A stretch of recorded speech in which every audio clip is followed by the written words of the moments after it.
I want you to cast your minds back a month or so to the Sunday Masses, to the readings of about a month back, where the disciples are arguing about who's the greatest. This is immediately after Jesus has told them that he's going to suffer and die. And now, just a chapter or so on in Mark's Gospel, they're at it again. Jesus has just told them that he's going to die again, and now this conversation begins between James and John and Jesus. James and John are brothers, and they come up to him, they isolate themselves from the other 10, and they say, "Rabbi, teacher, we want you to do for us whatever we ask of you." In effect, what they're saying is, in today's language, "Jesus, give us your credit card so we can spend your money on whatever we like. Just say yes in advance, please, before we've even told you what we want." Now, we might want to quickly dismiss that as outrageous, except that if we're perhaps really honest with ourselves, we might admit that if we wouldn't do that with someone we love, and perhaps maybe some of us might, but we do it with God, perhaps all the time. And then we get disappointed if we don't get our own way. James and John haven't learnt the lesson about greatness, requiring that we're to be like little children, and that to be first is to be last, and to be the servant of all. They've not taken these words to heart. And the reason for that's really clear. When they say, "We want to sit one at your right hand, at the other at your left in your glory," they're clearly picturing Jesus as king. And they want to sit one at his right and one at his left, because if you're friends with the king, then they're the spots you want. They're the spots of honour right beside him, so that when they take the money shot of Jesus, you're there looking clearly important and significant. James and John want to be in the photo. It's interesting that they say they want to be on the right and the left when Jesus comes in his glory, because while they mention his glory, Jesus' glory, they're clearly more interested in their own glory than his. They not only want to bask in his reflected glory, they'd like a little of the attention, the limelight, the focus to be upon them. The risk of being a little provocative, they're the Ivanka Trump and the Rudy Giuliani of Jesus' crew. Or if you're really politically minded, they're the Mitch McConnell and the Ted Cruz of the Republican leadership. But of course, Donald Trump is far from being the Messiah. Jesus, however, is the Messiah, the King of Israel. One could imagine that a pretender to a throne might be horrified at his disciples' request. You can imagine the Donald going ballistic at Ivanka and Rudy in their attempts to share the stage with him, to share the limelight, because the only glory a pretender wants is his own. But Jesus looks calmly at his two, at James and John, and says, "What is it that you want me to do for you?" Jesus doesn't lose it. He doesn't shake his head. He doesn't scold them for not getting it. He doesn't even challenge the inappropriateness of their request to hand over their credit card before he even knows what they plan to blow his cash on. He just says to them, "What is it you want me to do for you?" Some people think that there's a subtle criticism here in Jesus' words, as if he was saying, "You're asking me to do something for you, but it really should be the other way round. If you really knew who it is that you're talking to, if you really thought that I was the king that I'm telling you I am, you would never be telling me that you want me to do something for you. You'd be saying, 'What do we do for you?' After all, isn't that what kings require?" But I don't think that's what's happening here. I think Jesus is really genuinely asking, "What do you want me to do for you?" With the assumption that if it is in his power and for their good, he will do it. The reason I think that is coming up. Next Sunday's Gospel, we'll hear the story of Bartimaeus of Jericho. Bartimaeus is blind. Jesus asks Bartimaeus the same question that he asks James and John today. "What do you want me to do for you?" James and John want a seat of glory. Bartimaeus simply says, "I want to see again." And Jesus heals him. Jesus really does want to do something for James and John. And this will become even clearer when he explains that if they want to be great, they've got to become a servant. If they want to become first, then they need to be the slave of all. Jesus is simply living out here in his interaction with James and John his own actions. He's putting into words what will be his actions. Jesus desires to be their servant, to be their slave. He wants to give them what they want because he, the Son of Man, has come not to be served, but to serve. And so I think this makes much better sense of Jesus' initial response. If James and John want seats at the right and left of Jesus in the kingdom, they've got to be willing to be servants and slaves too, just as Jesus is, even to the point of suffering and dying for Jesus' sake. That's to drink the cup that Jesus will drink, and it's to be baptized as he's baptized. It's to suffer and to die as Jesus will, because that's what it means to lead like Jesus leads. But whether they're the ones to rightfully assume these places in the kingdom, well, Jesus says that's not his call. That's the Father's job, not his call to make. I want you to notice here that Jesus doesn't condemn the disciples for their desire to be great. He doesn't say, don't aspire to greatness. That's something you shouldn't even aim for. But what he does do is he redefines what greatness is. It doesn't consist of honour and glory, of being able to be at the right or the left of the most powerful.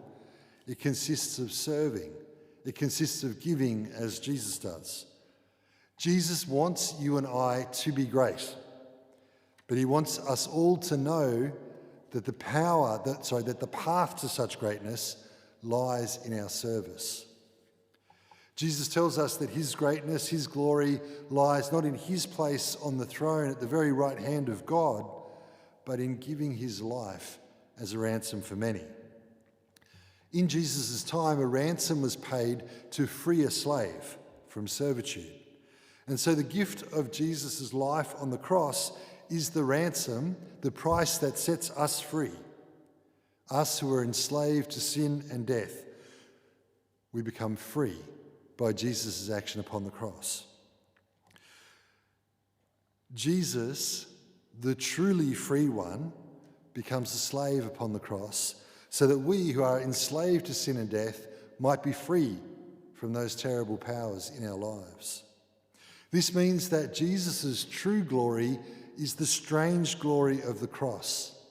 It's the glory of self-giving love, even to the point of death. It's greatness because love serves. And when we realise this, we stop asking Jesus for his credit card and we give him our own, as it were, instead. We say, what do you want me to do for you, Jesus, and for your people? How do I become a servant? Show me how to lay down my life like you have. This has all manner of applications for our lives, but today I want to make it really practical and very pertinent for this moment. We hit the 80% double vaccination mark yesterday, which means that I expect that Archbishop Anthony will notify parishes today or tomorrow that churches can reopen for all people.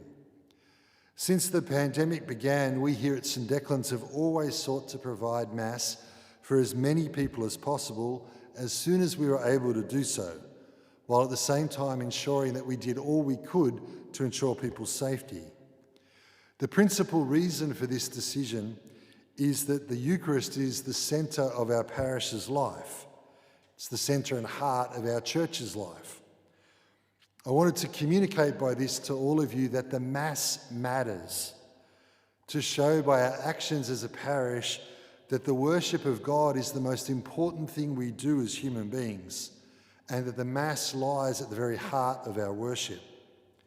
When we worship rightly, when we join our life to Jesus' life, and especially to his death, we receive his risen life in return, which enables us to live as he did, to love as he did, to lay down our lives in service of others.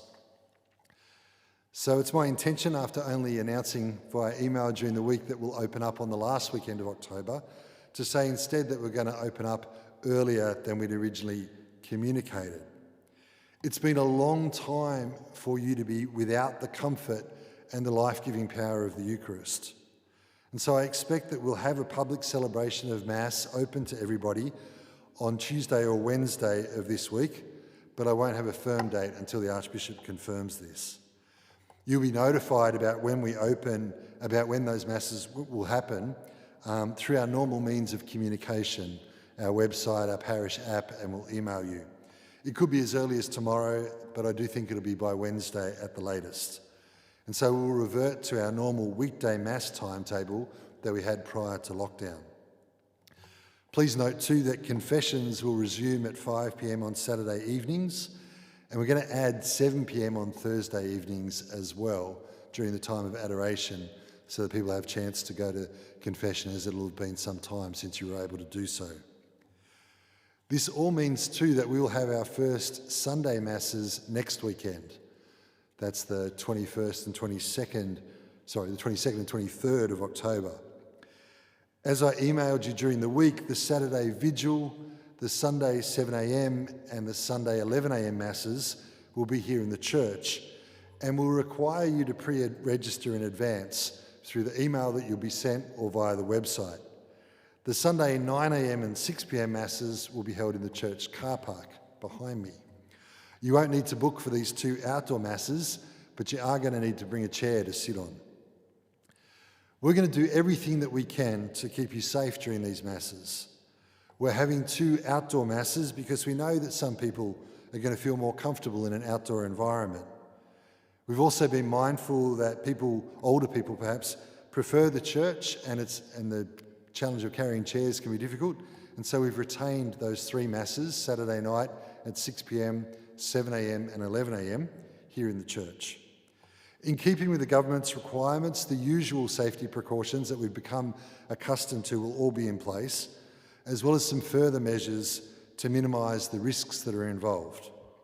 For a full list of those measures, please refer to the email I sent you during the week. I know that some people won't want to return to Mass just yet. I understand this and want to express my support for you too. If you'd like communion, can you please let us know via the parish office, and we'll make arrangements for that. We'll also continue to live stream Sunday Masses, but going forward this will be at 11 a.m. We'll live stream the 11 o'clock Mass rather than the 9 a.m. Mass. The parish team have been making plans for reopening for some weeks now, but to be able to reopen for Masses this coming weekend and not a week later as we were working towards, we're going to again need people willing to serve. For the past 18 months, people have gone above and beyond in serving as ushers and cleaners, as well as in the usual liturgical ministries. We're going to need people to again help in these roles, as well as marshals for the car park and a pack-up and set-up crew for the outdoor Masses. If you can help, can you please get in touch with the parish office as soon as possible? I do think this is an opportunity for us as a parish to put in place the servant leadership that Jesus calls for in the gospel today. This is a great parish, and I'd ask you to demonstrate that greatness yet again by your service of others.